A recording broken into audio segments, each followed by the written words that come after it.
वह कांपते हुए राहुल को देखने लगी, जो अब बिल्कुल खामोश था। राहुल की आंखों में एक खतरनाक चमक उभरी। उसने अमिता की ओर एक कदम बढ़ाया और बहुत धीमी आवाज में कहा। अमिता कांपती रुक गई। उसे लगा जैसे समय रुक गया हो। राहुल ने उसके चेहरे को अपनी उंगलियों से छुआ और बोला, तो तुमने मुझे नामर्द होने का सर्टिफिकेट दिया है ना? ठीक है, मुझे यह डील मंजूर है। अब मैं तुम्हें दिखाऊंगा कि जिस मर्द को तुम चुनौती दे रही हो वह क्या क्या कर सकता है। अब तुम यहाँ से जा नहीं पाओगी अमिता।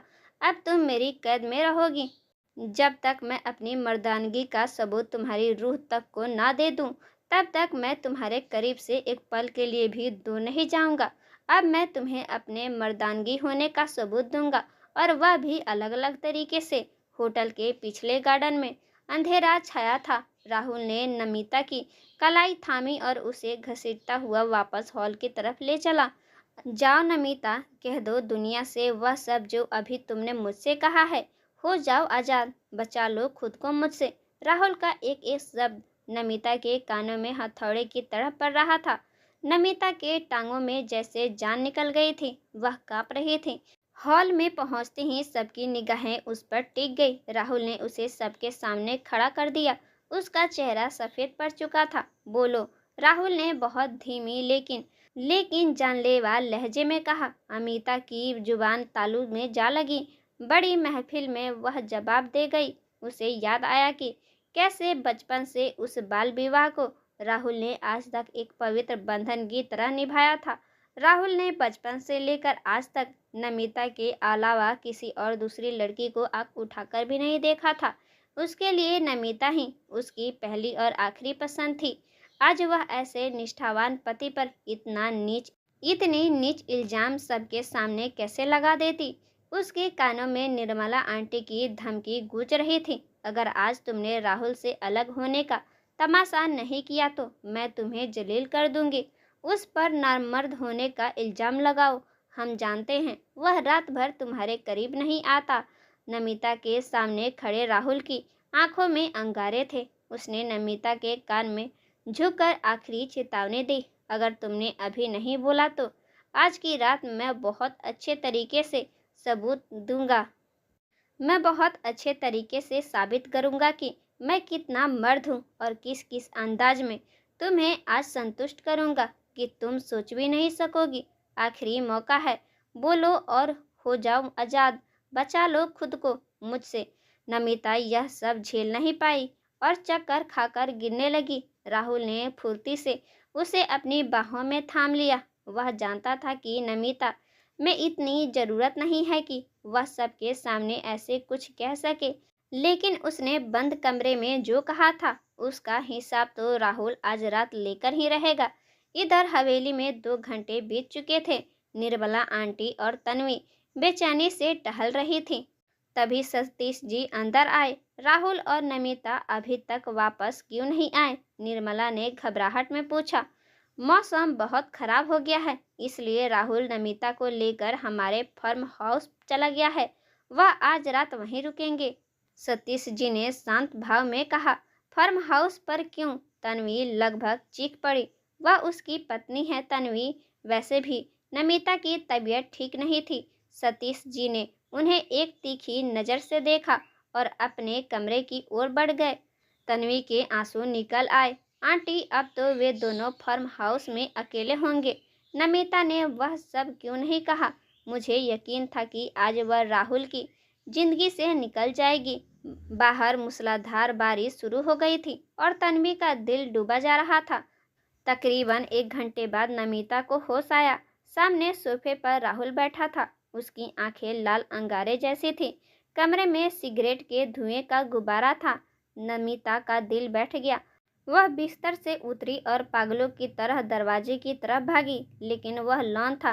तभी जोर से बिजली कड़की। नमिता ने कानों पर हाथ रखे और चीख पड़ी। उसे अपने पीछे राहुल के भारी कदमों की आहट सुनाई दी। राहुल ने झटके से उसे घुमाया और उसे दरवाजे के साथ टका दिया। नहीं, प्लीज मारना नहीं मुझे। नमिता को लगा राहुल उस पर हाथ उठाएगा। राहुल ने उसे सिर से पांव तक एक गहरी निगाह से देखा। अगले ही पल उसने नमिता का दुपट्टा झटके से खींच लिया। दुपट्टा पीनों के साथ उसके बालों में लगा था, जिससे नमिता के सिर में तेज दर्द हुआ और उसके लंबे बाल बिखर गए। तुमने मेरी मर्दानगी पर सवाल उठाया था ना? राहुल की आवाज में एक जानलेवा खनक थी। आज की रात सिर्फ तुम्हारी सिसकियां गूंजेगी और मेरा आवाज। अब तुम्हें कोई नहीं बचा सकता। नहीं, प्लीज राहुल, मुझे माफ कर दे। मैं कभी दोबारा। नमिता ने रोते हुए उसके आगे हाथ जोड़ दिए। एक पल को राहुल का दिल पसीजा। उसने बचपन से नमिता को फूलों सा चाहा था, लेकिन महफिल में बोले गए उसके जहरीले शब्दों ने राहुल के घाव को हरा भरा कर दिया था। तुम्हें माफ करने का मतलब है कि तुम्हें दोबारा उस विवेक के पास जाने का मौका देना। राहुल ने उसे अपनी ओर खींचकर सीने से लगा लिया। नमिता की सांसें राहुल के शर्ट की गर्मी से और भी तेज हो गई। मैं वादा करती हूँ, मैं दोबारा ऐसा कुछ नहीं करूँगी, उसने सिसकते हुए कहा। लेकिन अगले ही पल राहुल ने उसे बिस्तर पे पटक दिया। नमिता घबराकर बेड के पीछे के हिस्से में जाग लगी। राहुल को शर्ट के बटन खोलते देख वह फूट फूट के रोने लगी। जो चोट तुमने आज मेरे स्वाभिमान को दिए हैं। नमिता, उसका क्या? राहुल का सर भारी था। नमिता ने विरोध करना चाहा, पर राहुल ने उसके दोनों हाथ तकिए के ऊपर ले जाकर मजबूती से थाम लिया और उस पर वह झुक गया। मैं मर जाऊंगी राहुल, वह मुश्किल से सांस ले पा रही थी। क्यों? मैं नहीं मरा तुम्हारी उन बातों से, राहुल ने उसकी आंखों में झांकते हुए पूछा। नमिता ने अपनी आंखें सख्ती से मींच ली। वह जान गई थी कि अब इस इंसान से रहम की भीख मांगना बेकार है। वह खामोश हो गई और आने वाली सजा के लिए खुद को तैयार कर लिया। राहुल उसकी गर्दन के पास झुका। नमिता ने अपना पूरा शरीर अकड़ लिया था।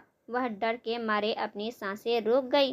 कमरे की लाइट बंद करते हुए राहुल ने उस पर कंबल डाल दिया। उसने धीमे से नमिता के गाल पर अपने होठ रखे। नमिता, सांस लो, राहुल ने नरमी से पुकारा। सांस लो, वरना मुझे अपने तरीके से तुम्हारी सांसें खींचनी पड़ेगी। नमिता ने एक लंबी सांस भरी। राहुल ने लाइट ऑन की तो नमिता के हिरनी जैसी आंखें डर से भीगी दिखी। अगर मेरी नजदीकी से इतना ही डर था तो दुनिया के सामने वह नाटक क्यों ही किया? अब राहुल का लहजा बदल चुका था। उसमें गुस्सा कम और एक पति की फिक्र ज्यादा थी। माफ कर दीजिए, नरमी से फिर वही शब्द दोहराए। माफी चाहिए? राहुल ने गंभीर होकर पूछा और अपना पूरा वजन नमिता पर डाल दिया। नमिता को उसकी गर्माहट महसूस हुई। उसने धीरे से सिर हिलाया। तो फिर इस पल में मेरा साथ दो, मुझे भी सुकून पहुंचाओ और खुद भी शांत हो जाओ। राहुल की इस प्यार भरी बातों ने अमिता की धड़कनें बढ़ा दी। राहुल, वह उसका पूरा नाम भी नहीं ले पाई। मैं दूर नहीं जाऊंगा नमिता, राहुल ने उसकी गर्दन में अपना चेहरा छुपाते हुए कहा। नमिता का जिस्म पसीने से भीग चुका था। बाहर बारिश की गड़गड़ाहट और अंदर कमरे में गर्माहट, सब कुछ मिलकर एक अजीब सा नशा घोल रहे थे। मुझे डर लग रहा है, नमिता की सिसकी निकली। रिलैक्स, अपने शरीर को ढीला छोड़ दो, मैं तुम्हें चोट नहीं पहुंचाऊंगा।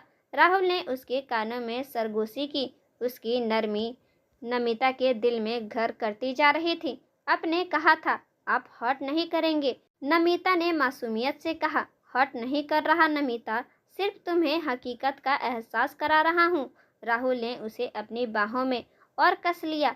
इसका इरादा तो नमिता को उसके व्यवहार की सजा देना था और उसे अपने नज़दीकी से डराना था, ताकि वह दोबारा तलाक या नामर्द जैसा शब्दों का इस्तेमाल ना करे। लेकिन नमिता का मासूम चेहरा और उसकी घबराहट देखकर राहुल का कठोर दिल धीरे धीरे पिघलने लगा था।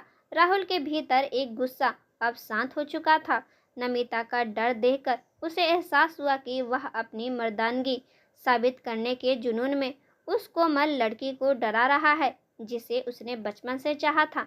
नमिता अभी सिर्फ 26 साल की थी और दुनियादारी से बेखबर थी। राहुल ने खुद को संयमित किया और पूरी रात उसकी हिफाजत करते हुए उसे अपनी बाहों में समेटे रखा। दूसरी ओर हवेली में तन्वी की रात कांटों पर कटी थी। उसने राहुल को कई बार फोन किया, लेकिन उसका फोन बंद था। सुबह होते ही वह निर्मला आंटी के पास पहुंची, जो रसोई में नाश्ते का इंतजाम कर रही थी। आंटी, राहुल अब तक नहीं आया। मुझे डर है कि कहीं उन दोनों सच में करीब न आ गए हों, तन्वी सिसकते हुए बोली। निर्मला आंटी खुद रात भर सो नहीं पाई थी, पर अब वह थकी हुई लग रही थी। उन्होंने गहरी सांस लेकर कहा, तन्वी, अब क्या रोना। कुछ बातें शायद ऊपर वाले मर्जी से होती है। अगर राहुल और नमिता एक हो गए हैं तो हम चाहकर भी कुछ नहीं कर पाएंगे। आंटी, आप इतनी जल्दी हार मान गई। तन्वी चौंक गई। हार नहीं, हकीकत है तन्वी। अगर मेरे बेटे ने उसे अपना लिया है तो मैं उसके खिलाफ जाकर अपने बेटे को नहीं खोना चाहती। निर्मला आंटी के लहजे में एक अजीब सी बेबसी थी। उन्हें अब डर सता रहा था कि अगर नमिता ने राहुल को उसकी साजिशों के बारे में बता दिया तो राहुल उससे नफरत करने लगेगा।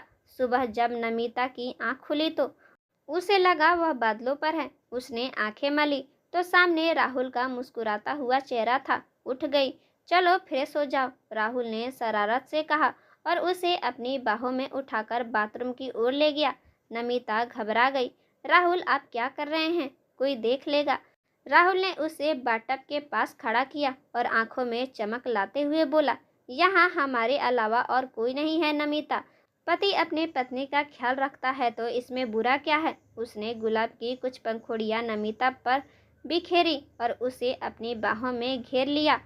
नमिता का दिल 120 की रफ्तार में धड़क रहा था।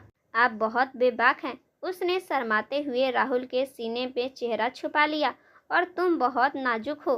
राहुल ने उसके कान में सरगोशी की। उसकी नरमी और प्यार ने नमिता के मन से विवेक का नाम धीरे धीरे धुंधला करना शुरू कर दिया था। अब बताओ, क्या अभी भी मुझे कुछ साबित करने की जरूरत है या तुम्हें यकीन आ गया है? नमिता ने घबराकर कहा। नहीं, मुझे यकीन आ गया है।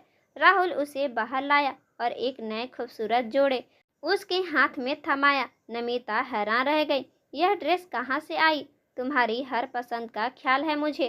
तुम मेरी पत्नी हो। मैं ख्याल नहीं रखूंगा तो कौन रखेगा? राहुल ने नरमी से कहा। नमिता जब तैयार होने के लिए ड्रेसिंग रूम में गई तो पीछे बिस्तर पे पड़ा उसका फोन बज उठा। राहुल ने फोन उठाकर देखा तो स्क्रीन पर तन्वी का नाम चमक रहा था। राहुल ने कुछ सोचकर कॉल रिसीव की, लेकिन कुछ बोला नहीं। दूसरी तरफ से तन्वी की आवाज आई। नमिता, कहाँ हो तुम? मैंने कहा था ना तुमसे मेरे राहुल से दूर रहना। बोला था ना कि यह रिश्ता खत्म कर दो, वरना तुम्हारा वह हाल करूंगी कि तुम कहीं मुंह दिखाने लायक नहीं रहोगी। बस वापस आओ, फिर देखो मैं क्या बंदोबस्त करती हूँ। तन्वी ने कॉल काट दी। राहुल के माथे पर सिलवटें उभर आई। वह दंग था कि तन्वी और उसकी माँ मिलकर नमिता को इस कदर डरा रहे थे कि तभी नमिता तैयार होकर बाहर आई और नीले रंग के ड्रेस में बेहद प्यारी लग रही थी। उसे देखकर राहुल के दिल में उसके प्रति सम्मान और बढ़ गया कि वह इतना सब सहकर भी खामोश थी। मैं तैयार हूँ। क्या हुआ? मैं ठीक नहीं लग रही क्या? नमिता ने उसे खामोशी से देखकर पूछा। राहुल उसके करीब आया और उसे अपनी बाहों में भर लिया। यहाँ आओ मेरे पास नमिता, उसने बहुत गंभीरता से कहा। अब राहुल जान चुका था कि असली दुश्मन घर के बाहर नहीं, घर के अंदर है। फार्म हाउस की खिड़की से आती सुबह की किरणों ने जब नमिता की पलकों को छुआ तो उसने खुद को राहुल की बाहों में पाया। राहुल ने झुककर उसके माथे को चूमा तो नमिता की आंखों में आंसू छलक आए। क्या हुआ? अब क्यों रो रही हो? राहुल ने नरमी से उसके गाल सहलाते हुए पूछा। राहुल, क्या आप सच में मुझसे प्यार करते हैं? नमिता की आवाज में एक अनकहा डर और उम्मीद थी। राहुल ने उसकी आंखों में गहराई से देखते हुए शरारत से कहा। क्यों? क्या कल रात के लम्हों के बाद भी तुम्हें शक है? लगता है मुझे एक और बार साबित करना पड़ेगा कि तुम मेरी क्या हो। नमिता पूरी तरह शर्मा गई और उसके सीने में मुंह छुपा लिए। बस कीजिए, अब मैं मान गई हूँ। राहुल उसकी मासूमियत पर मुस्कुरा दिया। उसने नमिता को गाड़ी में बैठाया और हवेली की ओर चल दिया। रास्ते भर नमिता खामोश थी। उसके मन में निर्मला आंटी और तन्वी का खौफ बैठा था। राहुल, क्या हम घर ना जाकर कहीं और चल सकते हैं? नमिता ने दबी आवाज में पूछा। क्यों? घर क्यों नहीं? राहुल ने गाड़ी चलाते हुए उसकी ओर देखा। नमिता के पास कोई जवाब नहीं था, वह बस अपनी उंगलियां चटकाने लगी। राहुल समझ गया कि कुछ तो है जिसे नमिता छुपा रही है। जैसे ही वह हवेली पहुंचे, सबका ध्यान उन पर गया। नमिता का नया और कीमती जोड़ा और उसकी चमकती आंखें तन्वी के सीने पर सांप लुटाने जैसा काम कर रही थी। तन्वी ने नफरत से अपनी मुठियां भींची और किसी को फोन मिलाते हुए कमरे से बाहर निकल गई। निर्मला आंटी ने नमिता को रसोई में भेजा। नमिता, तुम्हारे सतीश अंकल को तुम्हारे हाथ की चाय बहुत पसंद है, जाकर बनाओ।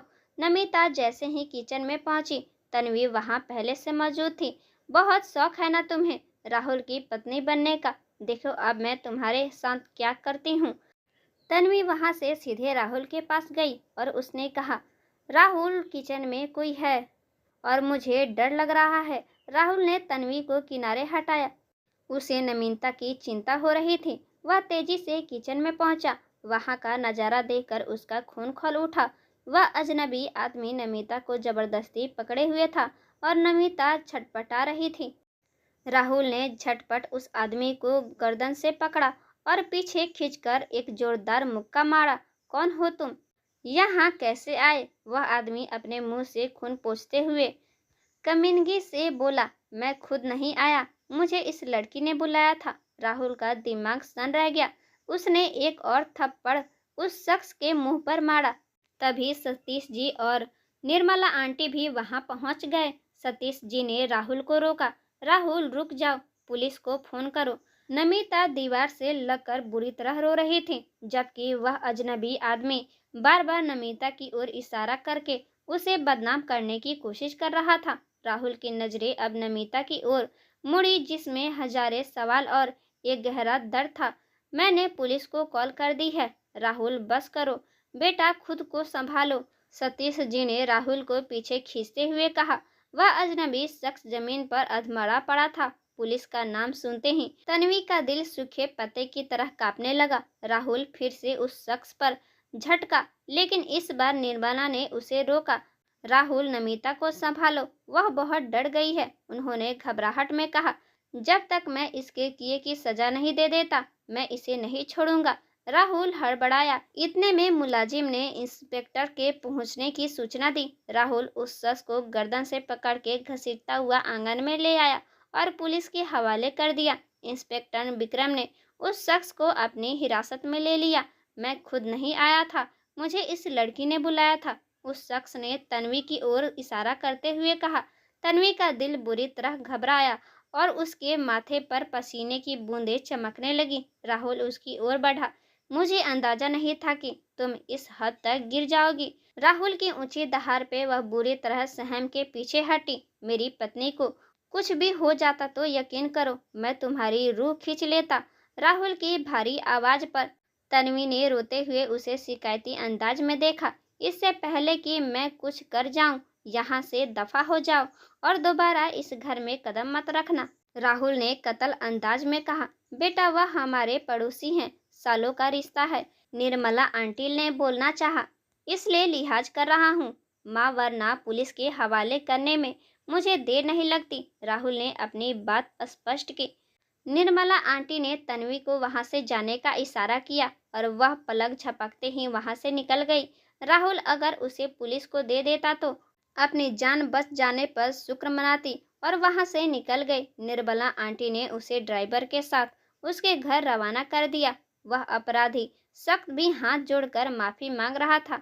सतीश जी ने इंस्पेक्टर विक्रम को इशारा किया और वह उसे ले गया। निर्मला आंटी भी अपनी गलती पर शर्मिंदा थी। उन्होंने नमिता के पास जाकर उसके सिर पे हाथ रखा। नमिता, मुझे माफ कर देना बेटा, मैंने बाहर की लड़की पर भरोसा किया और अपने घर की लक्ष्मी को नहीं पहचान पाई। नमिता ने आंसुओं के साथ अपनी सास की हाथ थाम लिए। आज उसे पहली बार इस घर में अपनापन महसूस हुआ था। राहुल नमिता को लेकर ऊपर कमरे में आया। बाहर बारिश अब धीमी होकर एक सुहावनी फुहार में बदल चुकी थी। नमिता खिड़की के पास खड़ी थी जब राहुल ने पीछे से आकर उसके कंधे पे हाथ रखा। नमिता हड़बड़ा उठी। नमिता, उस रात फार्म हाउस में मैंने जो भी किया वह सिर्फ तुम्हें एहसास दिलाने के लिए किया था कि तुम मेरी अपनी हो।